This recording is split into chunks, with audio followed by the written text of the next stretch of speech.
Bienvenue sur le podcast Il se confie, où je vais tous les 15 jours à la rencontre des hommes pour mieux les comprendre. Pour ce 14e épisode, après avoir reçu Pascal du podcast Les Gentilshommes en février, je reçois Dan. On parle évidemment de leur podcast, mais aussi d'engagement, des applications de rencontres et la multiplication des partenaires. Il se confie aussi sur son désir d'enfant, sa pilosité et encore de porno. Un épisode long, mais il paraît que vous les aimez bien comme ça. Bonne écoute. Bonjour Dan. Bonjour Mélanie. Alors, tu es le deuxième des gentilshommes que j'interviewe.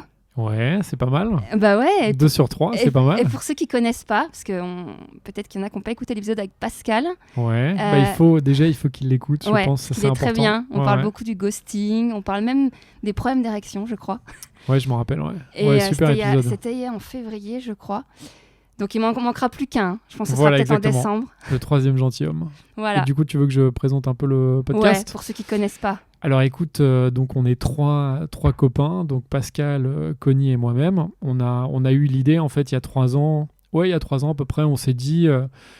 On avait envie de faire un podcast déjà de base et en fait on était souvent quand on se voyait, on discutait, tu vois, des problèmes qu'on avait avec nos nanas, même pas des problèmes, mais juste voilà, de nos copines, de nos rencontres et tout ça. Et on se disait, c'est bizarre, il y a des choses qu'on comprend pas chez les filles qu'on rencontre et même en général celles qu'on rencontre pas non plus. Et du coup, on s'est dit, en fait, il faut qu'on fasse un podcast où à chaque fois on invite une fille et on lui pose des questions sur les trucs qu'on comprend pas, sur les relations. Une thématique en particulier à chaque fois. Voilà, exactement. Mais autour des relations, de l'amour, de la sexualité aussi un peu, même c'est plus autour de la rencontre et de l'amour, je dirais, et de la relation en fait. Et là, au bout de 2 ans. Ouais, ça fait 2 ans déjà, ouais. C'est cool, on a 50 épisodes.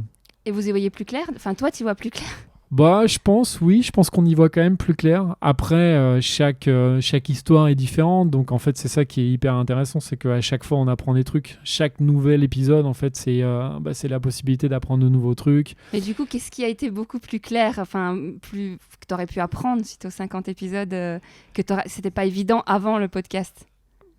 Je sais pas. Franchement, c'est vrai que c'est une bonne question. Je sais pas ce que... Par exemple, les différences entre les hommes et les femmes, est-ce qu'il y a vraiment une différence qui est vraiment évidente sur le... Non, je pense pas qu'il y ait une différence qui soit évidente. Je pense que c'est plus, je sais pas, c'est peut-être plus générationnel ou je sais pas s'il y a vraiment une grosse différence. Après, évidemment, il y a des traits qui sont peut-être qu'on peut tirer sur certains mecs de la trentaine et certaines filles, nanas de la trentaine aussi, qui habitent par exemple dans une grande ville. On peut faire se dire tiens, les mecs sont plus comme ci, les filles sont plus comme ça, mais en général c'est hyper dur de généraliser et de dire non, les mecs sont comme ça, les filles sont comme ça. Et tu vois, typiquement il y a toujours le cliché de dire que si on prend l'exemple des réseaux sociaux, de dire pas les réseaux sociaux, pardon, les sites de rencontres, de dire que les mecs ils vont que pour des plans d'un soir et les filles ils vont pour rencontrer l'amour de leur vie. Honnêtement, je pense que c'est aussi un cliché, quoi. Je pense qu'il y a les deux, en fait. Et puis, ça dépend des âges. Des mecs de 40 ans, c'est pas forcément... Ils sont pas comme les mecs de 25 ans. Et ça dépend des milieux sociaux aussi. Enfin, en fait, ça dépend de plein de trucs. Mais je pense que quand même, si on fait un bilan sur les gentilshommes, nous, ça nous a appris plein de trucs. Et ça nous a appris, justement, qu'il y avait plein de trucs différents, plein de caractères différents, de visions de la vie, des rencontres différentes. Et c'est ça, en fait, c'est cette façon-là, ça nous a vachement enrichi, je pense. Et du coup, ça nous a rendu un peu plus sereins aussi, parce qu'on s'est dit, en fait, on n'est pas les seuls à pas comprendre comment est l'autre, comment fonctionne l'autre. Les filles qu'on rencontre, pareil, les femmes, parce que c'est vrai que je dis filles, mais ce sont c'est plus des femmes que des filles. C'est plus des femmes que des filles. Les femmes qu'on rencontre, c'est pareil. Elles aussi, elles se posent 1 milliard de questions. Et en fait, on est tous un peu pareil, quoi. On se pose tous des questions. Et du coup, c'est cool parce qu'on en discute. Est-ce que c'est comme moi ? Est-ce que vous avez du mal à trouver des personnes qui ont la soixantaine Parce que moi, je trouve que ce serait intéressant d'avoir quelqu'un qui a de la bouteille. Nous, on veut. Et on a eu un épisode sur les différences d'âge, justement, avec une femme qui avait, il me semble, bien 40, plus même, je pense, la cinquantaine. Presque la cinquantaine. Ouais. Et qui nous a raconté une superbe histoire d'ailleurs sur une histoire d'amour qu'elle avait eue avec un garçon plus jeune. Ça s'appelle Les différences d'âge. Les différences d'âge, ouais. Donc je vous invite à écouter. Et justement, elle nous a raconté plusieurs histoires parce que quand elle était jeune, elle avait eu une histoire avec un monsieur donc beaucoup plus âgé. Et là, récemment, elle avait eu une histoire avec un garçon de 25 ou je sais plus, 30, qui avait bien 15 ans de moins qu'elle. Et du coup, on était hyper contents d'avoir... je me rappelle, elle s'appelle Priska. Et donc voilà, n'hésite pas à écouter. Et on est hyper contents. Et on s'est dit, il faut qu'on ait d'autres femmes un peu plus âgées que nous. Mais c'est vrai, je pense aussi que c'est parce que nous, on a beaucoup de femmes qui nous contactent, qui sont donc des auditrices. Et le podcast, c'est un je pense, média c'est un média qui est écouté par les trentenaires, ou je dirais les 20, 30, 35, 40 max. Et après, les gens qui ont 50, 60, ils sont moins là-dedans et du coup, ils connaissent pas. Alors, je sais même pas comment Prisca, elle nous avait découvert, mais après, moi, je sais qu'il y a des parents de mes auditrices et auditeurs qui essaient de motiver leurs parents pour dire allez, venez participer. Après, c'est compliqué. Moi, j'adorerais avoir un homme de 80 ans, un homme de 60 ans. Voilà. Bien sûr, il y a même quelqu'un de 40, je pense qu'il va pas tarder à passer, de 48 ans, un homme qui m'a envoyé un mail, qui est de passage à Paris de temps en temps. Ouais. Il me dit bon, je suis peut-être un peu vieux. Je fais non, pas du tout, au contraire. Non, mais nous, c'est pareil. Nous, on adorerait avoir, pareil, une femme de 70 ans. Ce serait génial de voir un peu comment elle vit, ses relations. Il y a plein de trucs à raconter. Et puis d'avoir vu le changement des générations. Tu vois, je sais pas comment elle réagit au site de rencontre, par exemple. C'est génial, c'est hyper intéressant. Ouais, parce qu'en plus, je lisais un article il y a pas longtemps par rapport à mon blog, mais sur les sites de rencontres qui sont de plus en plus, ils ont une cible des plus de 60 ans. Ah ouais? Là, j'ai pas vu ça. Ouais. Il y a une époque avant, on restait célibataire quand on devenait veuve ou veuf. Ah oui, et maintenant tu as des sites exprès pour les vieux, entre guillemets. Adaptés, où c'est pas juste du Tinder, swipe à droite. Où tu swipes pas, où c'est un peu... un peu plus adapté pour eux, quoi. C'est bien. Donc, ça. C'est vraiment moi j'adorerais. Donc si jamais vous avez des amis, de la famille, ou même si vous m'écoutez et que vous écoutez Dan, n'hésitez pas à contacter les gentilshommes si vous êtes une femme et à me contacter si vous êtes un homme. À fond. Nous, on est hyper preneurs de tous les gens qui veulent s'exprimer. Du coup, toutes les femmes, parce qu'on invite que des femmes, les femmes qui veulent s'exprimer sur leurs histoires. Pour l'instant, vous êtes à Paris, quoi. Vous pouvez recevoir les gens. Nous, on est à Paris. Ouais, mais on réfléchit là parce que justement, tu vois, on a ouvert une page Tipeee, donc les gens peuvent un peu donner s'ils ont envie de nous aider, parce que le but de ça en fait c'est de nous faire un petit pactole, enfin un petit budget quoi, pour pouvoir aller dans d'autres villes et se faire des sessions d'enregistrement. Par exemple, on a vu qu'on avait pas mal d'auditeurs à Lyon, d'auditrices, et du coup on s'est dit ça serait génial qu'on organise une journée là-bas où on enregistre peut-être 1 ou 2 ou 3 interviews avec des auditrices là-bas qui ont envie de parler, et ça, voilà, c'est exactement ce qu'on veut faire. Ouais, moi au-delà de Lyon, tout ça, moi j'adorerais carrément être dans les milieux ruraux. C'est génial, mais après c'est vrai que c'est seule, donc c'est plus compliqué. Voilà, 3 plus nous on a un ingé son, donc on est 4. Il faut prendre la bagnole dans ce cas-là, et c'est vrai, faire le tour de France. Moi j'ai mon petit matériel dans mon sac à dos, donc je peux aller tu peux te balader quoi. Voilà, je peux aller un peu partout dans la Creuse s'il faut. Voilà. Il faut juste que j'en ai au moins 2-3 à interviewer pour que ça soit rentable. Oui. Nous c'est pareil. Et donc pour finir sur les gentilshommes, c'est quoi ton meilleur épisode? T'en as un sur les 50 meilleur épisode, en fait on a déjà parlé, enfin c'est vrai que c'est une question qu'on s'est déjà posée nous-mêmes, et moi j'ai dit souvent, en fait dans la première salve, parce qu'il faut savoir qu'on a lancé les gentilshommes vraiment nous-mêmes en indé, on s'est dit il faut qu'on enregistre des épisodes comme ça. Du coup, on est allé voir un copain à nous qui a un studio, on a appelé Mitch qui est aussi un pote, qui est notre ingé son mais qui est resté le même. Et donc, on a enregistré. Et du coup, les premières invitées, comme il n'y avait pas de podcast, c'était pas des auditrices, c'était vraiment des copines. Ouais. Et donc, les 4 premiers épisodes, j'adore parce que j'étais hyper content d'avoir, donc en plus de le faire avec des filles que je connais. Et donc, il y en a un, c'est Coucher le premier soir. C'est une fille que j'adore qui s'appelle Eve, qui est vraiment une copine à moi. Et du coup, que je trouve vraiment hyper. Enfin, j'adore comment elle s'exprime. Enfin, ce qu'elle a raconté, moi, je suis très fan. Et du coup, c'est, je pense, moi, mon épisode préféré. Mais après, en vrai, il y a plein d'épisodes que j'adore. Ouais. Mais en fait, je les aime un peu tous, quoi, tu vois, parce que chaque épisode est différent. Justement, hors antenne, juste avant, on parlait de Louisa, qui est venue plusieurs fois nous voir. Et Louisa, à chaque fois qu'elle vient, on est hyper content parce que elle a toujours des trucs à raconter. Elle est dans une situation, je pense, où beaucoup de gens se retrouvent en plus. Et du coup, tu vois, les épisodes avec Louisa, j'adore parce que je trouve qu'en plus, elle est très intelligente dans la façon dont elle analyse sa situation de célibataire, tu vois, tous les trucs qu'elle réfléchit à mettre en place pour faire des rencontres et tout ça. Et en fait, il y a pas d'épisode préféré, mais là, si tu veux que j'en cite un, ce serait Coucher le premier soir, et puis les épisodes avec Louisa. J'ai déjà aussi dû l'entendre, mais ça fait longtemps. Mais en parlant de Louisa, oui. On va parler d'engagement. Oui, ça c'était le sujet de Louisa, exactement. Voilà, puis toi, tu m'as dit que tu comprenais un peu cette histoire de problème d'engagement chez les hommes, etc. C'est-à-dire Bah, moi, je trouve que c'est un sujet intéressant parce que c'est vrai que c'est un sujet qui revient souvent quand on discute avec les invités qu'on a dans Les Gentilshommes. C'est un des trucs récurrents, c'est que les femmes font des rencontres, mais que les mecs ont du mal à s'engager. Et soit leur disent, je sais pas ce que je veux. Ou ils disent, je veux m'engager, puis au final, c'est au juste final, ils une histoire s'engagent d'un pas. soir. Oui, Ouais. voilà, et un peu de tout. Et c'est vrai que moi, je trouve ça très intéressant. Et en fait, je pense que c'est quelque chose, pour le coup, vraiment ça va au-delà des relations. Je pense qu'on est aujourd'hui à une époque où les gens ont du mal à s'engager en général dans quelque chose. Tu vois, on le voit bien au niveau du travail aussi. Alors après, c'est peut-être un peu un cliché ce que je vais dire, et ça c'est peut-être aussi quelque chose un peu plus de parisien ou d'un certain milieu social. Mais il y a quand même, je pense, moi, un mouvement de fond qui fait que on a moins besoin de la sécurité, on en a moins envie en tout cas de se dire j'ai un seul boulot et je fais que ça et j'ai mon petit train-train.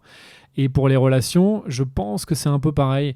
Et alors pourquoi la question c'est de se dire pourquoi, parce que je pense quand même que c'est formidable quand on est avec quelqu'un et que ça se passe bien. Et a priori, je pense... Alors moi, mon avis, c'est qu'on n'a pas besoin d'autre chose. Après, il y a certaines personnes qui auront peut-être envie d'autre chose. Et je trouve ça très respectable aussi. Hein. Mais peut-être que, parce qu'on est dans cette société où on nous vend toujours le toujours plus, quoi, un peu le toujours, il faut consommer. Finalement, ce qu'on a, c'est pas assez bien. Et c'est vrai que les modèles qu'on a, en tout cas qui nourrissent notre imaginaire, dans les films, à la télévision et même un peu partout, les histoires qu'on entend, c'est beaucoup de ce côté de la performance, de faire toujours plus, tu vois, et d'avoir ce truc genre oui, j'ai été 2 ans avec cette fille-là, mais finalement je vais enchaîner, je vais en rencontrer d'autres.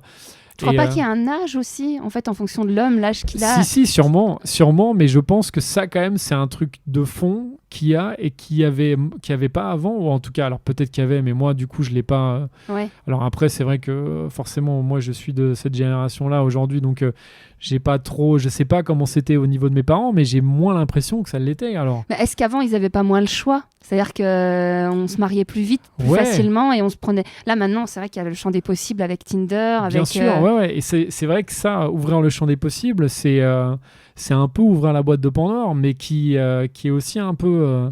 du coup, je sais pas en fait si ça nous rend vraiment heureux.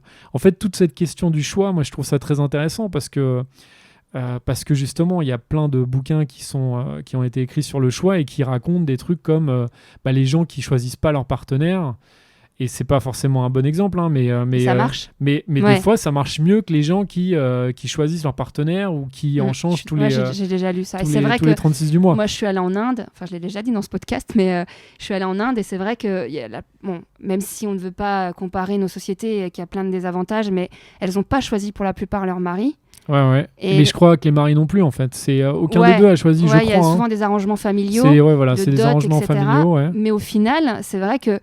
Alors, je sais pas si c'est une vitrine, mais en tout cas, moi, de ce que j'ai vu là-bas, des amis proches de mon oncle qui vit là-bas, mais bon, bref, il y avait des gens hyper amoureux, enfin, qui avaient l'air qui avaient dans le regard, et il y en a même des couples où l'autre était malade, et on sentait vraiment qu'il y avait un lien, alors qu'à la base, ils ne se sont pas choisis. Donc, c'est vrai qu'il y a une réflexion sur le fait de se dire, bah là, on a l'embarras du choix. Et après, bon, c'est vrai que si Louisa était là, elle nous dirait qu'elle aimerait bien n'en choisir qu'un, mais... mais c'est vrai que ce truc-là, voilà, de toute façon, avoir trop de choix, ça tue un peu le choix, et du coup, on sait plus quoi choisir, et c'est comme au restaurant, quand on a 1 milliard de plats, on sait pas lequel manger, et je pense que Louisa, alors, elle est un peu victime de ce truc, où elle, je pense que c'est une jeune femme formidable, parce qu'elle a plein de qualités, elle est vraiment, elle est hyper intéressante, elle a plein de trucs à raconter, et je pense que c'est une super partenaire, mais elle rencontre beaucoup de mecs qui, justement, la place entre 15 autres filles qui voient, et du coup, ils ont ce truc où ils enchaînent. Et en fait, c'est vrai que c'est malheureux, mais après, je jette pas non plus la pierre à ces mecs-là. Moi-même, j'en ai fait partie, parce qu'à un moment, j'ai été dans ce fantasme de me dire, il faut que je rencontre le plus de filles possible. Alors, c'est quoi ce fantasme de rencontrer plus de filles possible? C'est quoi l'intérêt Mais je pense que ça vient de ce... Alors, je sais pas, j'ai l'impression, moi, que ça a été... que mon imaginaire a été nourri par, je sais pas, des films ou des séries où tu as toujours ce truc du mec qui... Comme Barney Stinson dans... Ouais, un peu Barney Stinson. Et ce qui est marrant, parce que pour le coup, Barney Stinson, dans un sens, il passe quand même un peu pour un con. Et parce qu'il a un personnage un peu grotesque, mais il y a quand même ce truc où tu te dis en tant que mec, surtout si t'as la vingtaine, tu vois, moi à l'époque quand la série est sortie, j'avais 20-25 ans, un truc comme ça, et du coup je me disais putain quand même, il assure, c'est marrant, c'est le mec cool, et puis il y a aussi ce truc quand t'es, c'est complètement con, hein, mais incarner un peu le Barney Stinson, du coup dans ta bande de potes t'es un peu valorisé. Alors quand je dis dans ta bande de potes, c'est pas forcément de potes que mecs, hein, ça peut aussi être ta bande de potes en général. Si t'as des potes mecs ou meufs, t'es un peu le mec qui fait un peu le con en soirée, qui va draguer sur le ton de la blague, qui se fait mousser, voilà. Ouais. Et du coup mais après, c'est vrai que si tu tires un peu le fil de Barney Stinson, c'est quelqu'un du coup qui, le personnage, qui va se taper 50 000 femmes. Et du coup, tu te dis, il faut que je fasse pareil. Bon, après, sur Tinder, tu vas pas en rencontrer 50 000 évidemment, mais déjà au bout de 10... je pense qu'il y en a qui sont capables. Ouais, après, il faut rester longtemps, quoi. Mais en tout cas, je pense qu'à un moment, tu es dans cette envie de... C'est absurde. Parce que moi j'en connais qui avaient carrément des tableaux Excel qui mettent les prénoms avec la date de rencontre, limite ce qu'elles leur ont fait. Objectivement, ça a l'air complètement pathologique, quoi. Mais en même temps, je veux pas jeter la pierre à tous ces mecs-là parce que moi-même, alors j'ai pas fait de tableau Excel, mais j'ai été dans ce truc où je me disais. Pour réussir entre guillemets ma vie de jeune homme, il faut que je rencontre plein de filles. Il faut que je rencontre plein de femmes. Ça, c'est intéressant sur les constructions masculines. Parce que et en fait, aujourd'hui, je me rends compte que c'est débile parce que ça m'a pas rendu plus heureux. Mais alors après, il y a aussi t'as une petite voix dans ma tête qui me dit aujourd'hui, si je suis heureux en couple, si je peux être heureux en couple, c'est aussi parce que j'ai eu la possibilité, en tout cas, de me tester et de rencontrer plusieurs filles, alors évidemment pas 50 000, mais d'en rencontrer plusieurs. C'est ce qui t'a permis peut-être aussi de choisir ta copine, enfin ta compagne, dans le sens où tu as vu ce qui te convenait, ce qui te convenait pas. Peut-être. Après, en une nuit, tu connais pas l'autre. Non, c'est ça le truc, c'est que en fait, malheureusement, c'est vrai que j'aimerais bien te dire oui, en rencontrant 20, 30 personnes différentes, tu te dis, tu peux faire un peu ton choix. Mais en effet, le problème, c'est que tu les rencontres pas vraiment. Parce que c'est souvent des rencontres d'une nuit, c'est aussi des fois des rencontres où tu vas juste boire un café et finalement, il se passe rien. Et en fait, tu restes vraiment à la surface parce que il y a quand même un truc où tu te crées un peu un personnage sur ces réseaux-là, sur ces sites de rencontres. Et je dis pas, tu t'inventes pas une vie. Alors, il y a des mecs qui s'inventent des vies, ça existe aussi. Mais même quand tu t'inventes pas une vie, tu te crées quand même un personnage. Parce que en fait, quand tu vois la personne, c'est comme si tu pitchais un peu ce que t'étais. Tu la vois au premier café, tu vas lui dire oui, moi je fais ci, je fais ça. Donc, tu essayes un peu de la faire rêver, entre guillemets. Mais toi, t'étais pas pareil dans un bar ? C'est-à-dire que, est-ce que t'es différent quand tu rencontres quelqu'un t'es forcément différent parce que quand tu rencontres quelqu'un dans un bar, généralement, t'es quand même rarement tout seul. Il y a toujours 2-3 potes. Tu sais pas si les célibataires. 2-3 copines qui sont là aussi. Tu connais peut-être les gens du bar. Tu sais pas du tout si la personne en face est célibataire. Donc, tu l'abordes complètement différemment. Tu l'abordes, je pense, plus comme un éventuel pote que comme quelqu'un que tu vas vraiment vouloir draguer et c'est vrai qu'il y a ce côté où quand tu fais un rendez-vous c'est vrai qu'on prend l'exemple de Tinder à chaque fois mais il y a plein d'autres sites de rencontres mais quand tu fais un rendez-vous via un de ces sites de rencontres t'as quand même un truc où tu te vois. Quand tu te rends compte, tu te dis ok, c'est pour un date, c'est pour un date, quoi. C'est pour un truc. Ok, alors qu'est-ce qu'on fait ? Est-ce qu'on se revoit ? Est-ce qu'on se revoit un soir ? Ça veut dire qu'éventuellement, on va passer la nuit ensemble après. Est-ce qu'on se revoit pour un café ? Est-ce qu'on se revoit pas ? Est-ce qu'on a des affinités quand même et on pourrait éventuellement juste être potes ? Mais ça, c'est quand même très rare, quoi. Moi, pour le coup, ça m'est jamais arrivé, je pense. Juste de revoir la personne et après d'être pote. Ce qui en soi est aussi complètement débile parce que si tu rencontres quelqu'un, tu peux bien t'entendre, tu peux peut-être te dire en fait écoute, je te trouve pas, t'es pas trop à mon goût physiquement ou alors j'ai pas trop envie qu'on se revoie pour un date, mais je te trouve hyper sympa et allons boire des coups. Et en soi, Donc il y toi, tu aurait crois en aucun l'amitié souci, quoi. homme-femme? Ah, moi, je crois à fond en l'amitié homme-femme, ouais. Ah Ah oui, ouais. à fond, ouais, carrément. Oh, c'était dans mes questions. Si on y est Mais par arrivé contre, naturellement. je pense que ça nécessite un peu de maturité, je pense, enfin, j'aurais tendance à dire plus des mecs, mais peut-être un peu des deux côtés, Parce que quoi. quand tu friendzone quelqu'un, c'est forcément parce que physiquement, elle te plaît pas. Non. Non. Ah bah non, moi j'ai des copines que je trouve hyper belles. Et c'est pas, enfin, il y a pas juste y a pas de question de friendzone en fait. C'est juste que pour le coup, elles sont en couple. Tu vois, moi si je suis en couple, bah pareil. Enfin, et en fait, en plus, si la personne est en couple et qu'elle et même, j'ai envie de te dire, même si elle est pas en couple, en fait, il y a des situations où tu vois en fait que la personne n'est pas intéressée. Donc en fait, c'est pas qu'elle t'a friendzoné, c'est juste que bah en fait tu peux être pote et voilà. Après, pour moi, la friendzone ça intervient plus quand toi tu la dragues à fond et que elle te met un stop en te disant non, restons potes, quoi. Ouais, moi ça, je disais c'est plus ça, friendzone, ce qui est la ouais. zone de l'amitié, dans le sens où. Oui, mais c'est vrai qu'il y a ce terme là qui est un peu. Oui, qui est plus péjoratif dans le sens où un elle peu, t'a ouais. friendzoné. Mais non, parce que moi j'avais toujours entendu parler, et puis la vie m'a un peu prouvé ça, que souvent un homme il est ami avec une nana à défaut d'avoir pu la pécho. Bah, c'est vrai que c'est un cliché qu'on a et c'est peut-être un cliché qui a peut-être des bases, enfin tu vois, qui sont vraies, quoi, qui est peut-être vrai sur plein de situations. Mais je pense que quand même tu peux être pote avec tu peux être ami avec enfin en tant que mec, tu peux être ami avec des femmes sans, enfin tu vois, avec aucun comment dire. Aucune arrière-pensée. Aucune arrière-pensée, exactement. Et même si la fille, tu la trouves bien. Et moi, cette situation, je l'ai vécue, quoi. Okay. Et j'ai des filles que je connais qui sont des amies, alors après plus ou moins proches, mais que je trouve très belles et que je pourrais même me dire éventuellement, je pourrais aller les draguer, mais c'est juste que, en fait, pour moi, voilà, la vie fait que on s'est pas rencontrés pour éventuellement se pécho, machin, et jamais j'irai parce même que je me dirais... si un jour tu te retrouves célibataire, elle aussi. Parce qu'il y a ce truc-là après, aussi. tu sais jamais. Après, si un jour ça dépend. J'aurais pas cette arrière-pensée. Je pense que, évidemment, si demain, la personne, je suis amené à la revoir souvent, je sais pas, parce qu'on habite pas loin, ou parce que je bosse dans le même milieu, voire dans la même boîte, et que du coup, notre amitié se renforce, et que là, après, tout peut arriver. Mais après, je sais pas, je suis pas à ce stade-là de oui, non, mais c'est réfléchir. C'est vrai que cette quoi. réflexion sur l'amitié, je crois que vous l'avez déjà eu dans des épisodes. Mais non, on l'a déjà eu. Ouais. Après, c'est vrai que nous, on n'a pas trop tendance à donner notre avis, on demande plus l'avis de l'invité. C'est pour ça que c'est intéressant de vous avoir. Mais moi, j'y crois à fond. Franchement, j'y crois à fond à l'amitié homme-femme et je crois à fond au fait que tu peux... parce que ça... tu vois, supputer en fait que l'homme ne peut pas... En fait, voilà la femme, enfin la femme qui connaît forcément comme un objet sexuel, ça veut dire que c'est une bête sauvage, c'est un peu absurde, quoi.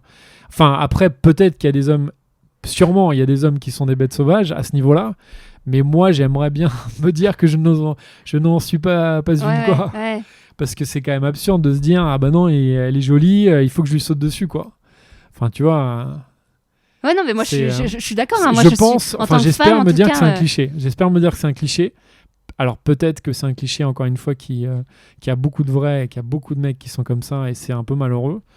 Mais moi, en tout cas, je le suis pas. Et c'est vrai qu'on en a, il me semble, discuté même avec Pascal. Et je pense qu'on est du même avis. Et je sais. Alors pour Connie, je pourrais pas te dire. Bah, faudra que j'intervienne voilà, tu lui demanderas. Et donc pour revenir sur l'engagement, pour toi, alors, vu que c'est une question que tu peux comprendre, faire un enfant, c'est un des plus gros engagements que tu peux avoir avec une femme, non ? Je pense que c'est le plus gros. Ouais. Et toi, la question des enfants, est-ce que t'y penses depuis longtemps ? Moi, pas du tout ? j'y pense. Ouais, j'y pense. Mais tu sais depuis toujours que tu vas être papa ? Non, je le sais pas depuis toujours et je le sais pas en fait. Je ne sais pas si je vais être papa, mais parce que je le sais pas, je le sais pas, mais c'est quelque chose en tout cas que j'aimerais bien un jour. Je sais pas quand, je sais pas dans quelle situation, mais j'aimerais bien, ouais. Mais parce que souvent, l'intérêt c'est aussi de voir par rapport à l'horloge biologique. Ouais. Tu vois, nous les femmes, on a ce moment où on se dit faut décider parce qu'à un moment donné, on n'aura plus le choix. Alors que vous avez quand même une marge qui est un peu plus grande. Hein. Exactement. Mais il n'y a pas ce truc viscéral où tu te dis faut vraiment que je sois papa. Non, il n'y a pas ce truc viscéral parce que mais je pense que c'est aussi dû à ma vie de ces dernières années qui, au niveau professionnel, qui est un peu décousu parce que je monte des projets, j'arrête des projets, j'en monte d'autres.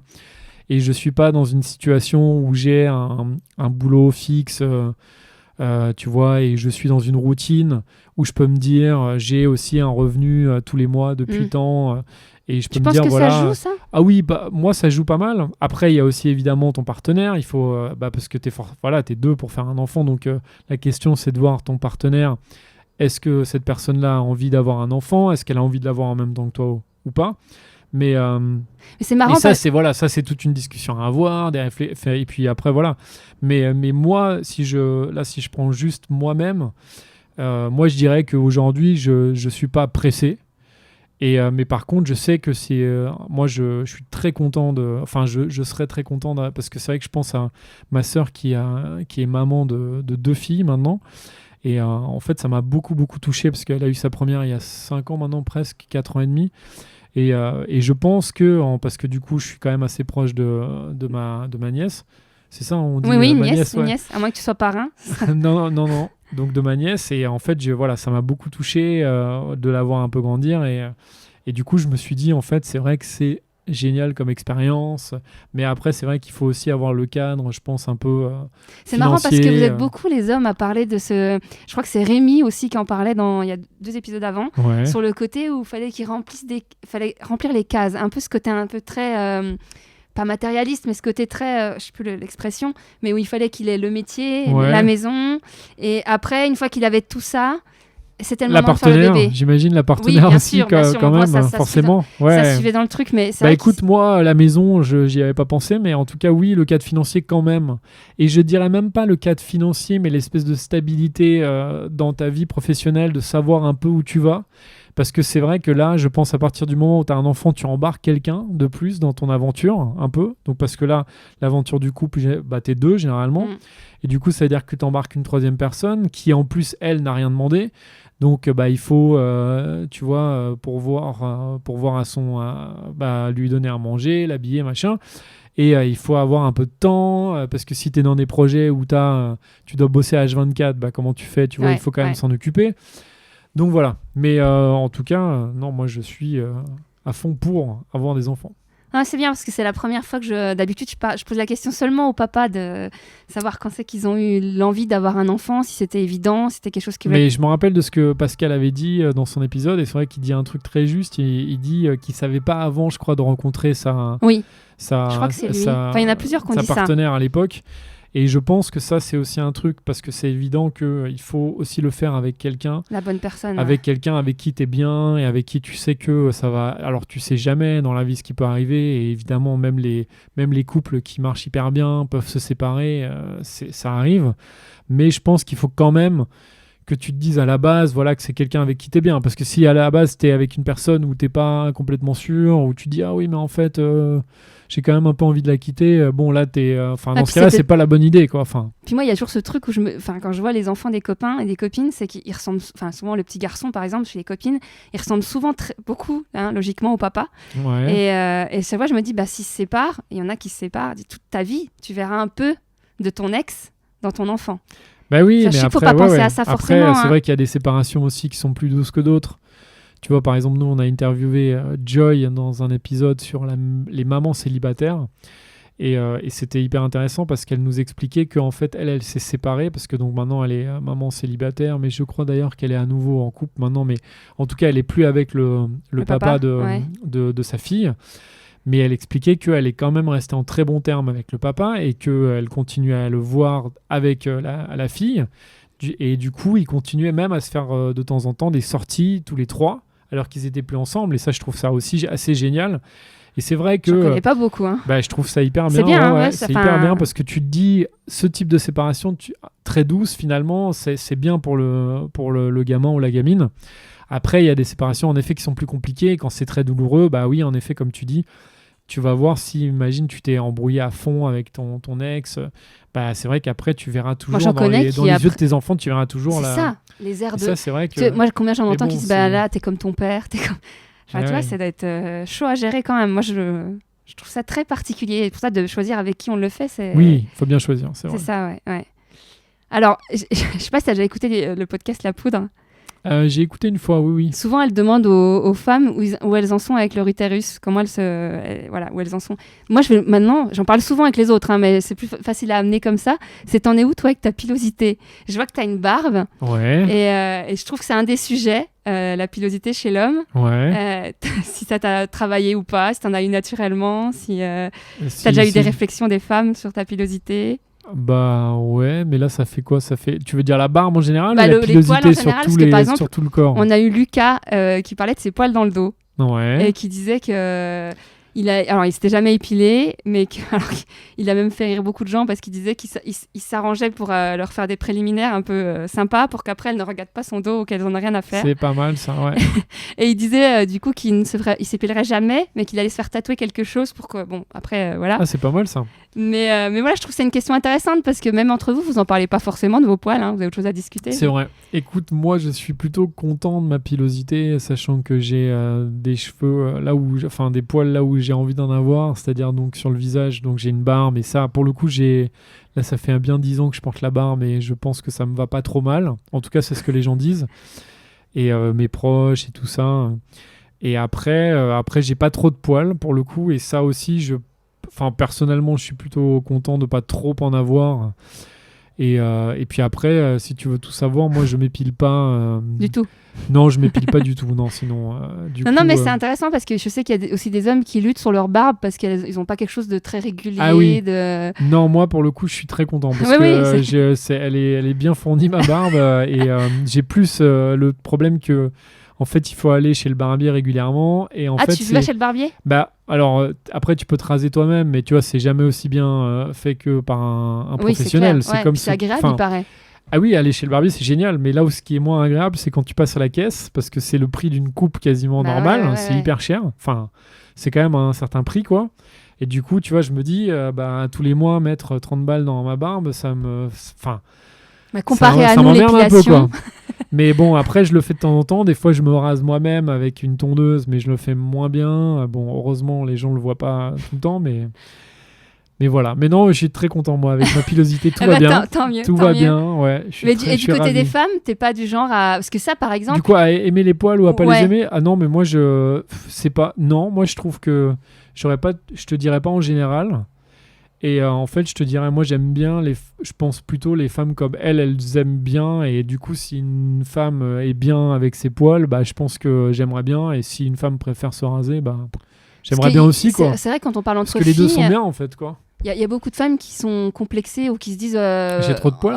Là, je suis pas épilée, ou là, j'ai pas couché avec lui parce que je me suis pas fait le maillot. Ou... Non, moi, Mais globalement, moi, j'ai l'impression, je l'ai pas posé à chaque fois cette question, mais globalement, vous êtes tous d'accord sur le fait que qu'elle soit épilée ou pas. Au contraire, il y en a qui disent même que ça fait moins petite fille le fait qu'elle soit pas épilée. Ouais, non, mais c'est surtout si elle, ça lui plaît, c'est cool. Non, quoi. mais ouais, moi je suis d'accord avec ça, tant mieux. Mais c'est vrai que. Et c'est vrai que pour le coup, moi, il y a une époque, je me rappelle, il y a une dizaine d'années, j'en discutais avec des copains et on se disait, ouais, il faut un peu se raser le maillot, machin. Oui. Et du coup, moi, je l'avais fait une fois ou deux. Alors déjà, je me suis dit, ouais, c'est quand même galère et tout à faire. Il y en a qui se coupent. Ouais, exactement. Et puis après, en fait, en plus, ça gratte quand ça repousse. Enfin, voilà, c'est toute une histoire. Comme les femmes, hein. Bah ouais, c'est ça. Donc, tu vois. Donc, et en plus, peu de temps après, donc, je rencontre une fille avec qui, voilà, ça se passe très bien. Et elle me dit, mais tu sais, mais pour moi, un mec, de toute façon, il doit avoir plein de poils, c'est génial, tu vois, il faut pas qu'il se rase. Et en fait, je me suis dit, en fait, oui, c'est absurde de se dire, il faut absolument que je me rase. Alors après, évidemment, les gens qui veulent se raser, ils peuvent se raser, chacun fait ce qu'il veut. Mais pour moi, les femmes qui se rasent pas, je trouve ça hyper cool. Même les aisselles? Même les aisselles, franchement, c'est... oui, bien sûr. Ok. Mais moi, ça me dégoûte pas, en fait, je veux dire, ça me dégoûte pas les poils. Donc après... Et j'aurais même tendance à dire que je trouve que sur certaines femmes, tu vois, qui ont par exemple des poils sur les bras, il y a des mecs qui vont dire ils préfèrent, par exemple, si ça se voit pas. Ah et ouais. moi, je trouve ça plutôt... T'as déjà entendu ça? Ouais, j'ai déjà entendu, et moi, je trouve ça plutôt sexy, même. Ah ouais? Bah, en Parce fait, que tu moi, vois, je me suis toujours demandé, parce que je sais que certaines esthéticiennes, et dans des instituts, moi, on m'en a déjà parlé. Ouais, Comme, de se raser les bras et ouais, tout. Ouais. Et moi, je sais pas, ça me parle pas du tout. Même des hommes, Bah hein. non, Moi, j'ai ouais. déjà entendu. Bah oui, il y a des mecs aussi qui se rasent. C'est dingue. Autant quand c'est pour des questions de sport ou de. Oui, je par peux rapport à la comprendre, sueur hein. et tout ça. Mais après, j'ai envie de dire, je pense qu'il faut vraiment Faire ce qu'on que a chacun, envie, mais pas se sentir, et pas se dire obligé de faire ci ou ça, que ça soit femme ou homme. Mais c'est pour ça que c'est Et, important que les hommes le disent. Moi, parce que souvent les copines ne me croient pas quand je leur dis, mais arrêtez de vous prendre la. Là, par exemple, oui. j'étais à la piscine avant on enregistre, et pourtant on était qu'entre femmes, et de mon groupe, et la femme avait pas ses jambes nickel. Elle avait pas les jambes. C'est pas grave. Et elle me dit, oh là, regardez pas, je rentre vite dans l'eau parce que. Mais non, mais on s'en fout. Bah oui, on s'en fout. Et même s'il y avait eu des mecs, je pense que honnêtement, la plupart d'entre eux s'en foutent. Je pense vraiment. Tu les vois hein. même pas. C'est-à-dire que si t'as pas Parce le que nez. la plupart d'entre eux s'en foutent. Mais et ouais. en plus, c'est pas ce qu'ils vont regarder. Mais quoi. non. Ils vont regarder si la fille leur plaît. Tu vois, si, je sais pas, si elle est brune, si elle est blonde, si elle est dans le style de femme qu'ils aiment bien. Mais je pense pas. Alors après, il y a peut-être des maniaques qui vont regarder, mais bon. Après, voilà, c'est l'intérêt du podcast, c'est justement d'entendre de la voix des hommes. Oui, bien sûr. Que beaucoup s'en foutent, en fait, hein, voire même la moi, plupart. je pense qu'il y a plein de Après, mecs il y a qui tout ce truc sur la génération porno où les femmes sont souvent très épilées. Oui, et mais c'est... qui peut, dans l'inconscient, être imprégné. Bien sûr, et c'est dommage, c'est très triste. Hein. De toute façon, c'est ces images qu'on voit et que surtout plein de jeunes voient. Je pense que c'est un peu... c'est un vrai problème, je pense, moi, dans la façon, en plus, dont les jeunes apprennent, en fait, ce que c'est la sexualité, ce que c'est le corps de l'autre. Et parce qu'en plus de ça... mais c'est vrai qu'on en a parlé, en plus, avec les collègues gentilshommes récemment, entre nous, hein, Ouais. parce qu'on se disait, il y a un vrai problème de société qu'on a sur l'éducation sexuelle qu'on a, parce que l'éducation sexuelle, aujourd'hui, elle se fait par le porno, en fait, parce que les gens en parlent pas trop en famille, ils en parlent pas trop à l'école. Alors, à l'école, je sais pas trop, parce que j'ai pas de gamin et je sais pas... si les ados ils en parlent. Je crois que maintenant ils ont 2 heures obligatoires par an. C'est hyper important. Je crois qu'il y a quelque chose comme ça. C'est hyper important. Et le problème des films, c'est que en fait, ça te renvoie. Le porno, c'est pas du sexe. Le porno, c'est le spectacle du sexe. C'est le show. C'est comme, tu vois, ça serait comme de dire les trucs de magicien, c'est la vérité. En fait, le porno, c'est pas du vrai. Non, personne ne prend plaisir. Ouais. C'est du montage. Les gens sont maquillés comme t'imagines pas. Les mecs, bon bah ils bandent, mais bon, une fois souvent, sur deux, on voit pas leur tête. Hein. On voit pas leur tête, mais après ils sont des fois boostés avec une pilule ou deux. Et après, encore une fois, là je parle en général, hein, mais je pense que il y a peut-être des pornos en plus qui sont un peu plus réalistes, parce que je sais qu'il y a aussi des films en France qui sont produits avec je crois qu'il y a Ovidie notamment qui fait des trucs où elle fait des vrais films, quoi. Des femmes qui font des films, voilà, pour les femmes, et en plus dans des conditions un peu femmes, mais plus réaliste. Voilà, plus réaliste. On n'est pas dans cette espèce de spectacle complètement surjoué. Mais par contre, moi, ce qui m'attriste dans tout ça, sans vouloir parler, faire le procès du porno, là, c'est plus que en fait, malheureusement, comme il n'y a rien d'autre, bah, beaucoup de jeunes, mais même moi, j'en faisais aussi partie, même si moi, j'ai eu la chance, finalement, de grandir à une époque où il n'y avait pas encore trop... c'était pas super accessible. Voilà, c'était moins accessible. Ouais. Mais moi, du coup, j'en avais regardé Canal+, un ou deux, quoi. Mais ouais, il y avait Canal+, il y avait un garçon dans toute la classe qui avait enregistré... qui piquait des cassettes à ses parents. Ouais. Voilà, et qui faisait tourner à tout le monde. Mais du coup, tu voyais un film, donc c'était pas non plus aussi... Aujourd'hui, t'as accès à tout, à 1 million de vidéos. Et malheureusement, le problème de ça, bah, c'est que tu te dis, ah ouais, il faut que je sois comme ça. Pour les mecs, ils se disent, il faut que j'ai un sexe énorme. Du coup, bah, t'es forcément complexé. En plus, les mecs ils ont tous la même gueule et le même, tu vois, ils font tous de la muscu à fond. Puis la meuf, 2 coups de langue, quand il y a des coups de langue, et après, bam, elle est prête. Évidemment, il y a ce côté où elle est complètement objectisée, ce qui est malheureux parce que le vrai sexe, encore une fois, c'est absolument pas ça. Et en fait, c'est ça, en fait. Parce qu'à la limite, pourquoi pas regarder du porno, mais il faudrait, je pense, vraiment expliquer aux gens que ça, c'est un spectacle. C'est comme un film d'action avec des explosions. Et où les mecs s'en sortent toujours indemnes. Mais c'est ça, et c'est un spectacle. Mais la vraie vie, c'est pas ça. La vraie vie, c'est 2 personnes qui échangent, qui se rencontrent, qui s'excitent l'un l'autre. C'est pas juste un mec qui arrive, qui bande et allez hop, on y va. Mais c'est malheureux parce que c'est vrai que ça, c'est partout. Et ça, je pense, c'est un vrai problème de société. Hein. Je pense, je sais pas comment on pourrait changer ça. Bah en fait, c'est qu'il faut je pense qu'en rencontrant aussi des partenaires, faut que des deux côtés, les femmes. Moi, je sais qu'en tant que femme, ça m'est déjà arrivé de parler à un homme et de lui dire, mais attends, non, on va revoir les bases. Mais là, je pensais, tu vois, même, alors évidemment pour les mecs qui sont déjà un peu plus vieux, mais ça, t'as raison, il faut en parler. Mais je pensais, moi, aux jeunes. Comment est-ce qu'aujourd'hui, tu peux faire en sorte que les jeunes, les ados, ne se disent pas le porno, c'est comme ça qu'il faut que je fasse. C'est les parents. Ben je pense qu'il y a une bonne part des parents, des tatas. Moi, je sais que je fais très bien mon rôle là-dessus. Ouais, mais ça, c'est important. Mais ouais, il y a une... Et puis après, bon, maintenant de moins en moins, mais moi je sais qu'à l'époque, ma mère, elle n'avait pas connu autre chose que mon père. Et du coup, c'est compliqué de dire à... Enfin, après, elles ont leur vie sexuelle à nos parents, etc. Mais puis il y a aussi ce rapport mère-enfant qui ne doit pas être évident, ou père-enfant. Enfin, moi, j'ai déjà abordé le sujet à des connaissances qui ont des adolescents. Et genre, les gamins ont 12-13 ans, ils n'ont encore jamais parlé de préservatif, jamais parlé d'érection, de rien. 13 ans. Enfin... Mais pourtant, je pense que c'est important d'en parler. Alors, je ne sais pas à quel âge, et ça, pour le coup, je ne suis pas un médecin, un psychologue ou quelqu'un apparemment, qui serait... les premiers pornos, la moyenne d'âge, c'est 10 ans. 10 ans, t'imagines, c'est horrible. Ça veut dire que c'est en plus avant ta puberté. Et je pense que c'est des images en plus qui sont dures, qui te marquent et qui en soi sont qui peuvent presque être nocives, quoi. Si tu vois des trucs, parce que tu vois des pratiques qui sont en soi pas condamnables, des pratiques extrêmes, et je dis les gens qui veulent le faire, tu vois, qui veulent s'éclater, il n'y a aucun souci. Mais le problème, c'est que si des gamins voient ça en se disant c'est ça la vraie vie, là c'est compliqué, quoi. Après que des gens le fassent dans leur coin et qu'ils se fassent plaisir, ça c'est très bien. Hein. Mais voilà, le problème c'est plus sur la façon dont on présente le porno aux gens, quoi. Il faudrait vraiment, je pense, expliquer aux jeunes, de leur dire de toute façon vous regarderez du porno, parce que je pense que ça c'est impossible d'interdire, parce que de toute façon un ado il aura forcément moyen via je sais pas quoi, un pote, même si tu lui bloques tous les réseaux. Même Google aujourd'hui dans n'importe quel établissement. Mais même si tu lui bloques, tu vois, sur ton ordi, parce que je sais que tu peux bloquer pour les enfants. Oui, mais demain, même si tu fais ça, il ira autre part. Voilà, exactement. Smartphone mais il faut que tu lui expliques bien, il faut que tu lui dises tu regarderas du porno, il y a forcément un petit copain dans ta classe qui va t'en montrer un, mais juste sache que c'est pas la vraie vie en fait. Tu vas voir des trucs, tu vas trouver ça peut-être un peu bizarre ou peut-être excitant, je sais pas.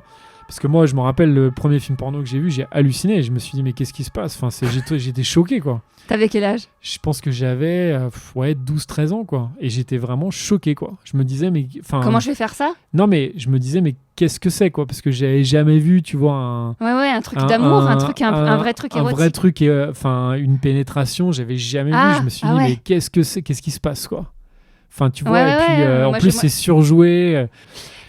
Un mec qui peut apprendre avec une femme qui lui dit c'est mieux, il faut faire comme ça, etc. À fond, ouais. Mais j'ai oublié d'aborder le sujet là avec toi, c'est par rapport à l'âge des femmes. Parce que ça, c'est aussi... Parce que Louisa, on se parle de temps en temps et on en a parlé justement aujourd'hui. Louisa, donc celle des gentilshommes. Ouais. Sur l'histoire de l'âge des hommes. Les hommes sont souvent attirés par les femmes plus jeunes. Ouais. Statistiquement, sur les applis, c'est prouvé. Voilà. Et ça, tu le comprends, tu l'as déjà entendu au niveau tes connaissances masculines, sur le fait qu'ils préfèrent, ou tu le vois dans tes potes qui sont en couple, qui sont souvent avec des femmes beaucoup plus jeunes. Bah écoute, dans mes potes, pas tant que ça, non. Non, dans mes potes, pas tant que ça. Après, je pense qu'il y a un côté où c'est vrai que quand t'es un mec, tu te dis, alors c'est peut-être un truc très con, hein, mais tu te dis que tu vas être plus, on va dire, séduisant pour une fille plus jeune, pour une femme, pardon. Parce que tu te sens plus fort, non ? Tu te sens plus dominant ? Je sais pas, tu te sens peut-être plus expérimenté. Ça te valorise. Et ça, je pense que ça te valorise, et du coup, du coup c'est un peu peut-être la solution de facilité. Peut-être. Oui, parce que du coup, il n'y a pas la remise en question. La nana, elle peut dire « Attends ». Et après, je sais pas. Écoute, moi-même, je sais que j'ai souvent fait des rencontres de filles, de femmes plus jeunes. Ouais. J'arrête pas de dire fille, c'est maladif presque. Il faut que je voie un psychologue peut-être. Je ne sais pas. Tu vois, comme quand on parle des femmes plus jeunes, voilà, c'est mon inconscient qui parle. Tu dis fille au lieu de femme. Ouais, mais c'est quand même presque un peu pédophile. Il y a un côté un peu malaise parce que de tout le temps dire fille est quand même voilà, parce que c'est des femmes évidemment. Est-ce que le mot femme ferait pas peur par rapport au mot fille ? Est-ce qu'une femme du coup elle a plus d'assurance ? Ouais, peut-être en fait c'est très con, mais peut-être que il y a ce côté où chez un mec et moi je prends mon exemple, moi j'ai été et je pense toujours être un mec assez timide. C'est vrai. Ouais. Toi, tu l'expliques comment? Tu comprends ce phénomène?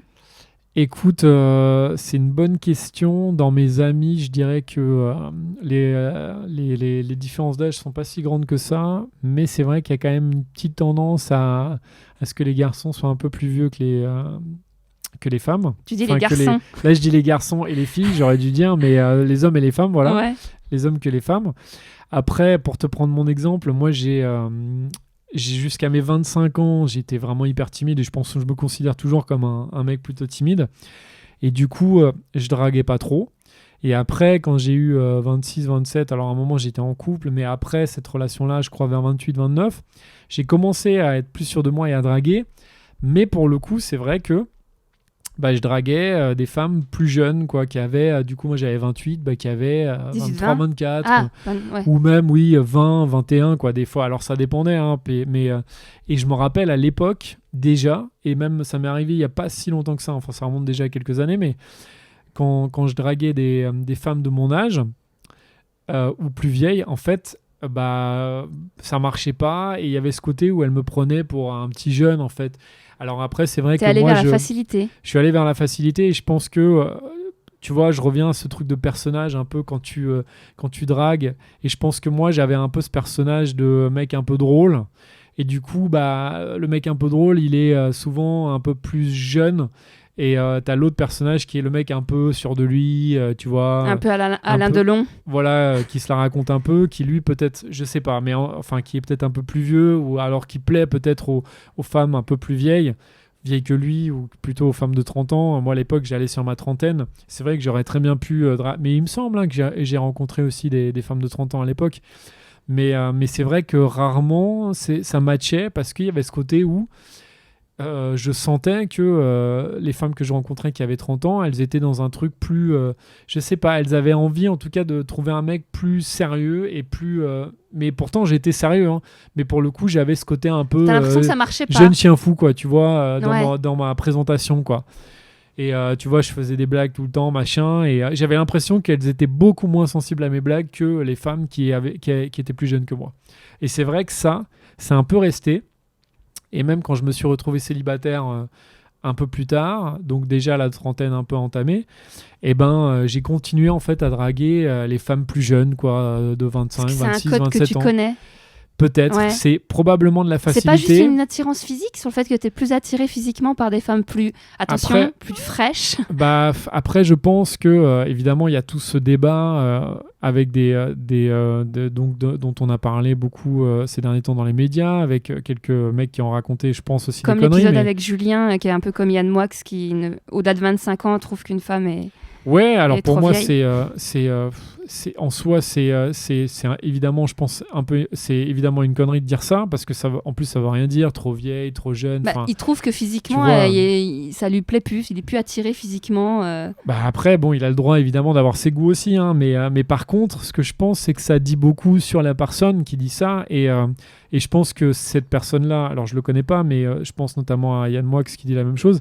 Je pense que c'est des gens qui sont probablement eux-mêmes, qui se sentent peut-être pas bien dans leur peau de quarantenaire ou de mecs plus vieux en tout cas, et qui du coup courent après la jeunesse, après tu vois, après cette jeunesse éternelle, quoi. Comme un vampire qui va prendre du sang pour... Ouais, il y a un peu de ça, et je pense que, pour être tout à fait honnête, je pense que chez moi aussi, il y a eu un peu de ça à un moment, où j'avais ce côté où je me disais... en fait, finalement, si je sors avec une femme de 25 ans, en fait, j'ai moi aussi un peu 25 ans, quoi. Enfin, tu vois, il y a ce truc où t'es avec quelqu'un, tu te projettes aussi un peu en lui, et du coup, tu te dis... Je reste à la page. Je reste un peu plus jeune dans ma tête. Le troisième truc, c'est un truc tout con, mais je pense que ça, tout le monde, enfin, en tout cas, moi je l'ai, et je pense qu'il y a plein de gens qui l'ont, mec comme meuf, on est un peu, on court après la jeunesse éternelle, parce que on est, là c'est un peu grossier de dire ça, mais on est dans une société où on nous vend toujours la jeunesse, la nouveauté, la fraîcheur, tu vois, physique. Tu vois des quarantenaires à la télé, t'as l'impression qu'ils ont 25 ans. Et en fait, tu te dis, et du coup, toi-même, tu te vois vieillir, tu te vois vieillir, tu vois, tu te dis, ah putain, j'ai 35 ans, j'ai 36 ans. Et du coup, d'être à côté d'une jeune, tu te dis pas que tu vas faire plus vieux. Ouais, mais en fait, alors, je sais pas, peut-être Non, que mais moi, c'est je me le suis intéressant, jamais dit, et tu te dis plus, en fait, je vais me mettre dans la peau de quelqu'un qui a 25 ans. Et en fait, du coup, Tu te vois pas vieillir. et quand je dis te mettre dans la peau, c'est vraiment parce Vi- que cette fille-là, qui a 25 ans, qui daterait, on va dire, logiquement quelqu'un de son âge, Ou la trentaine. ou la trentaine, si elle sort avec toi, c'est que, alors que toi, tu as 10 ans de plus, bah, c'est C'est que que t'es toi, encore finalement, jeune. dans ta tête, tu es Ouais. encore jeune. Voilà, tu vois, c'est ça. Il y a pas ce côté aussi faire valoir, se faire de dire devant les potes, t'as vu moi la petite Non, nana parce que je pour me... le coup, ça, non. Moi, chez mes potes, il n'y a jamais eu, à aucun moment. La femme trophée. Non, mais la femme trophée, c'est pas la jeunesse qui compte. Enfin, en tout cas, pas dans Bah, mon pour groupe de certains, potes. ça peut être le cas, en tout cas. Le truc de Oui, dire, oui, ça existe. t'as vu, toi, t'es avec ta vieille meuf. Je fais exprès, hein, Ça je pense. existe, Mais ouais, toi, ça existe. Mais pour le coup, moi, chez mes potes, il n'y a jamais un mec qui a dit. Enfin, il y a eu des femmes trophées hein, dans mes potes. Il y a des mecs qui sont venus et qui ont dit regarde, là, je sors avec une femme trop belle, machin, elle est incroyable. c'est une mannequin. C'est une mannequin machin, ouais. mais il n'y a jamais eu, genre, elle a 22 ans, alors que moi j'en ai 38. Tu vois, là, tu passes plus pour un con, en fait. Non, mais franchement, hein. Quand t'es... Alors, du Parce que coup, moi, ça du m'arrive. coup, tu dois l'expliquer. Tu vas dire, oui, mais attends, quand même, bon, elle est un peu jeune, mais par contre, bon, elle est hyper mature dans sa tête, machin. Et puis moi, regarde, bon... Enfin, tu vois, je sais pas ce que tu racontes, mais en tout cas, tu es obligé un peu de justifier le fait que tu as besoin de ça, parce qu'il y a quand même un côté presque pathologique, quoi. Tu trouves? Bah, après, ça dépend de la différence d'âge aussi, quoi. Après, il y en a qui te diront tout simplement que c'est plus ferme, que c'est plus excitant, Mais, que c'est plus. Mais ouais, je pense qu'il y a la conscience quand même je sais pas si, enfin, franchement, et puis après, dans l'autre sens, tu peux dire, oui, mais, enfin, tu vois, cet argument, il tient pas, parce que dans l'autre sens, tu peux dire, oui, mais une femme qui a la trentaine passée, bah, elle est beaucoup plus expérimentée, elle sait ce qu'elle veut, elle est moins dans le. Tu vois, elle a se peut-être cherche moins moins, elle sait où elle a va. peut-être moins d'inhibition aussi. Tu vois, elle va peut-être faire plus de trucs. Enfin, en fait, t'as tous les clichés, quoi. Tu Ouais, peux dire ouais. l'un et l'autre, et en fait, pour moi, c'est pas vrai, quoi. Et puis en plus, ça dépend beaucoup quand même. Tu vois, t'as des femmes qui ont 25 ans et qui sont, enfin, plus expérimentées que des femmes qui en Oui, ont 38 mais ouais. ou 40, quoi. Donc en fait, c'est, enfin voilà, toutes les possibilités sont dans la nature. Bon, alors, ça fait déjà longtemps qu'on parle. On va finir par la question habituelle. On est à combien là de temps, tu sais? Oh là, on a fait au moins. Je pense que. Parce que comme on a coupé, Ouais. je pense qu'on est au moins à 45-50 minutes. Et c'est combien d'habitude, toi? C'est 1 heure, non, d'habitude, tes Ça dépend. podcasts? Ça En dépend. fonction Mais de c'est si, entre 40, et 40 minutes ouais, et 1 heure. c'est Et ça, tout. Pascal, ouais. c'était quoi? C'était 1 heure aussi ou... On a presque fait 1 heure, ouais, Ah je ouais. crois. C'est pas le plus long. C'est quand la dernière fois que t'as pleuré? C'est sûrement devant un film. Alors moi, j'ai vraiment la larme facile. Je C'est vrai? pleure devant des films à la con. Tu peux me mettre devant un film, vraiment une comédie romantique américaine à la con. Et T'as je aucun vais... souci avec le fait de pleurer? Ah non, moi, j'ai pas de souci. Pas du tout. T'es pas mal à l'aise? Si jamais tu dois pleurer dans une salle de cinéma? Non, pas du tout. Non, mais pas du tout. Alors la dernière fois que j'ai vraiment pleuré, enfin ça, je sais pas si on peut dire vraiment pleurer, mais pour une vraie raison, je saurais pas te dire. Mais en tout cas, ce qui est sûr, c'est que par rapport, enfin pleurer, c'était enfin pas dans une salle de cinéma, c'était devant un film, je pense. Tu te rappelles du film ou pas? Non, je m'en rappelle pas, mais je pense vraiment que c'était un truc absurde. Tu vois vraiment une situation, enfin soit une scène d'un film limite à la con, genre qui repassait à la télé, qu'on a tous vu, et à un moment t'as un truc un peu larmoyant, Ouais. et moi j'ai la larme à l'œil comme un con, mais tu vois, mais après j'ai aucun problème à pleurer. Pourquoi en aurais-je un? Bah parce qu'il y en a plein qui, moi on m'a déjà dit, des hommes m'ont déjà dit, mais pourquoi tu chiales là? Bah je sais pas, parce que c'est triste. Et C'est que j'ai jamais vu le des mec hommes- trouvait pas triste. j'ai trouvait ça pas triste. j'ai connu des hommes qui ne pleuraient jamais. Il se retenait ou plus juste il pleurait pas? Bah Mais non, après il y a des femmes qui apparemment. pleurent pas non plus. Ah bon? Ça je Non, sais mais pas. il doit y en Pour avoir. le coup, toutes mes copines, souvent on a pleuré ensemble. Il doit y en avoir. Hein. Bah Oh. forcément. Bah, en fait, dans l'éducation, dans la société, l'homme qui... Alors, je fais exprès de dire il chiale. Il y a une connotation un peu fillette, un peu... toi, depuis tout petit, on dit à un gamin... Ouais, faut pas pleurer. va de moins t'es en un moins, dur, faut j'espère, être un mais- dur. Bah ouais, oui, ouais. mais c'est dommage. Mais bon, Enfin, il y a des hommes qui comme ça, disent malheureusement, mais- qu'ils se rappellent pas avoir pleuré. Moi, Ouais. qu'ils le disent, hein, clairement. Après, souvent, on voit que je sais pas, toi, ton papa, tu l'as déjà vu pleurer? Oui. Et alors, écoute, je l'ai déjà vu pleurer. Et là, il s'avère qu'il pleure très régulièrement parce qu'il est. En fait, maintenant, c'est devenu un espèce de papy gâteau dès qu'il raconte une histoire de quand il était plus jeune, il a la larme à l'œil parce qu'en fait ça le touche, ou alors tu vois, il va être hyper ému. Peut-être que ça vient de là, sur le fait que t'as vu un modèle paternel qui pleurait. Non, mais par contre, il pleurait pas quand j'étais plus jeune, je crois. Enfin, il était plus sévère. Maintenant, il est devenu papy. Là, il est plus à la cool maintenant. Mais je sais pas. Moi, je pense que c'est des images qu'on a, évidemment, ce cliché du mec qui doit pas pleurer, mais c'est bête, quoi. Je trouve, hein, c'est absurde. Pourquoi le mec devrait pas pleurer, la fille devrait pleurer, oui. c'est bête. Ouais, enfin, ça a pas de sens, mais après, voilà, culturellement, c'est vrai que c'est des images qu'on a tous en tête, hein, mais bon, maintenant, il faut essayer de les déconstruire. Bah oui, c'est le but. C'est un peu le but, voilà. Après, je pense qu'il faut pas non plus jeter la pierre à tous les mecs qui vont te dire ouais, moi je pleure pas. Ah bah non, faut juste essayer de comprendre. Pourquoi lui il se dit bah moi il a peu besoin. Peut-être que lui il se sent mieux s'il montre pas qu'il pleure. Après il y a des constructions. Il montre pas ses faiblesses, quoi. C'est un peu ça, quoi. C'est un peu ce côté, ouais, ce qui est dommage. Mais après c'est vrai qu'il y a un côté aussi, et je pense que c'est pas juste pour les mecs. C'est en général on est dans un environnement où il faut montrer qu'on est des battants, on est des durs. Et ça, mec comme meuf, hein, je pense. Alors, peut-être les meufs nous, moins. C'est plus accepté, on est habitué. C'est plus accepté, mais il faut montrer tout le temps que t'es à fond, que t'es un dur, que t'es prêt à tout donner. Et ça, c'est... moi, je trouve ça, en fait, une vision de vie que je trouve, en tout cas, moi, qui me correspond pas trop, quoi. Je trouve pas c'est pas un idéal de vie, en fait, de se dire... Je vais me battre et tout, tu vois. L'idéal de vie, c'est plus... Enfin, je me dis, c'est plus genre...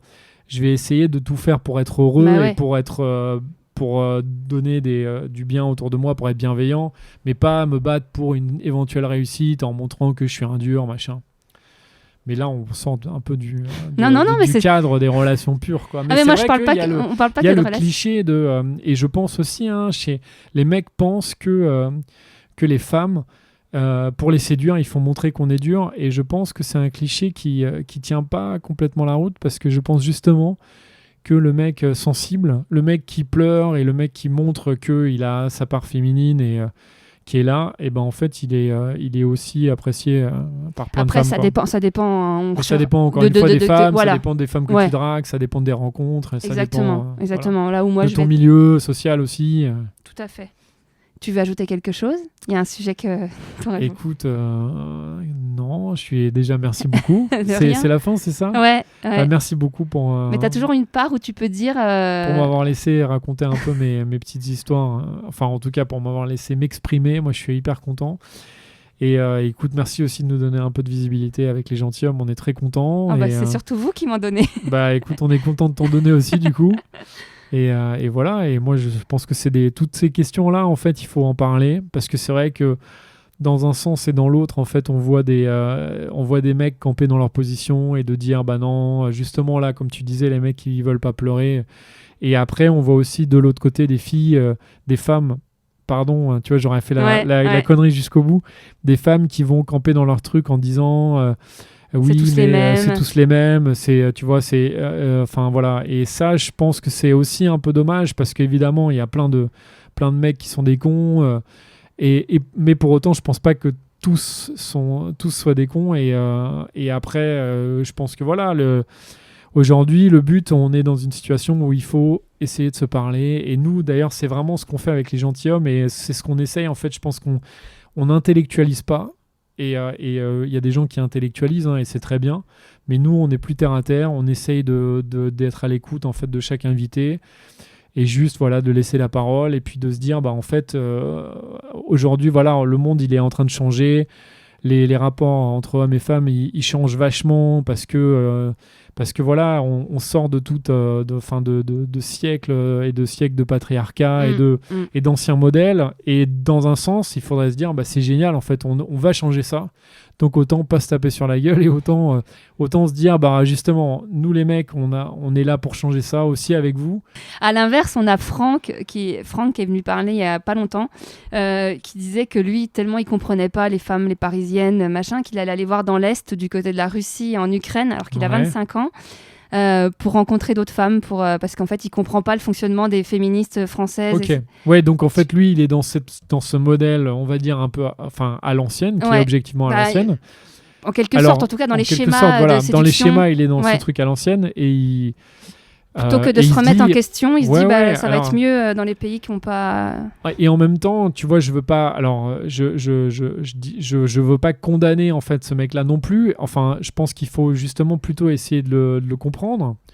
Lui, je pense qu'il a forcément ce modèle-là dans sa tête parce qu'on lui a expliqué que la vie c'était comme ça, quoi. Et peut-être que ce mec-là, il faut qu'il écoute d'autres gens qui discutent, il faut qu'il écoute les gentilshommes, il faut qu'il écoute ton podcast, et du coup, qu'ils se disent, bah ouais, en fait, il y a d'autres modèles qui existent, et en fait, qui sont plus modernes que les anciens modèles, et voilà, quoi. Si seulement les gens se mais, remettaient plus, au lieu de se mais- buter et de se dire. Ouais, bien sûr. Tu sais enfin, on va pas aller encore plus loin, mais il y a les incels, ceux qui pensent que c'est les femmes. C'est quoi les incels? Tu sais, il y avait eu un attentat au Canada qui pense que les femmes, les femmes d'aujourd'hui, elles ont rien. Enfin, que c'est de leur faute si ils sont célibataires et que pour faire. Oui, c'est des espèces de là, c'est des fous furieux. Ouais. Genre. Ouais, oui, parce qu'ils sont en mode genre aujourd'hui, en fait, les femmes ont pris le pouvoir et elles sont nous, trop on exigeantes, elles veulent plus de nous. Ouais, ouais. Si on n'est pas un mâle alpha, on trouvera jamais de ils font femmes. pas des camps aussi où Les camps de masculinité. Ouais, où ils vont dans la boue, machin. Après, il y a tout. Hein. Ils font de la musculation, ceux qui machin, font les hein. camps ne sont pas forcément des incels, et Ouais, les ouais, incels ok. ne font pas forcément des camps. Mais en tout cas, vraiment, l'incel, c'est vraiment qu'il y a des forums, il y a des. Les incels, après, je pense qu'il faut faire la différence entre les mecs qui théorisent ça et qui sont à la tête de ça, qui eux, je pense sûrement sont des mecs un peu vraiment des. Enfin, tu vois, un peu des mauvais, Des quoi. extrémistes. Ouais, des extrémistes, quoi. Et les mecs qui se font des fois embarquer là-dedans parce que trouvent pas de ils sont solution. perdus, quoi. Ils Mm. sont probablement perdus. Et je pense que ces mecs-là, en fait, qui sont un peu perdus, il faut pas leur jeter la pierre. Au contraire, il faut leur dire. Mec, réfléchis, écoute, discute avec des gens autour de toi. Tu as forcément dans ton entourage aussi des gens qui pensent différemment. Toutes Sois les femmes ouvert. comme les hommes sont pas Voilà, pareilles. exactement. Sois ouvert et comme ça, tu comprendras qu'il y a plein de modèles et qu'aujourd'hui, en effet, le modèle à l'ancienne, on se rend bien compte que Ça rend pas heureux à plein de femmes. Donc, en fait, il faut quand même que ça change impérativement.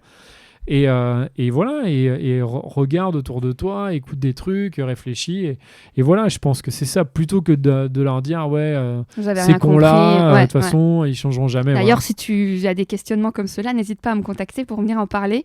Au contraire, on Bah pourra ouais, échanger. ça serait bien d'avoir ouais. un mec qui, justement, lui, pense ça, tu vois, et qui vienne te voir. J'en ai contacté, mais il serait pas mal. pense que je vais faire genre un confession intime et Ah oui, je vais en mode, dénigrer, tu vas te moquer de lui, ouais. alors que pas du tout. Mais bon, Non.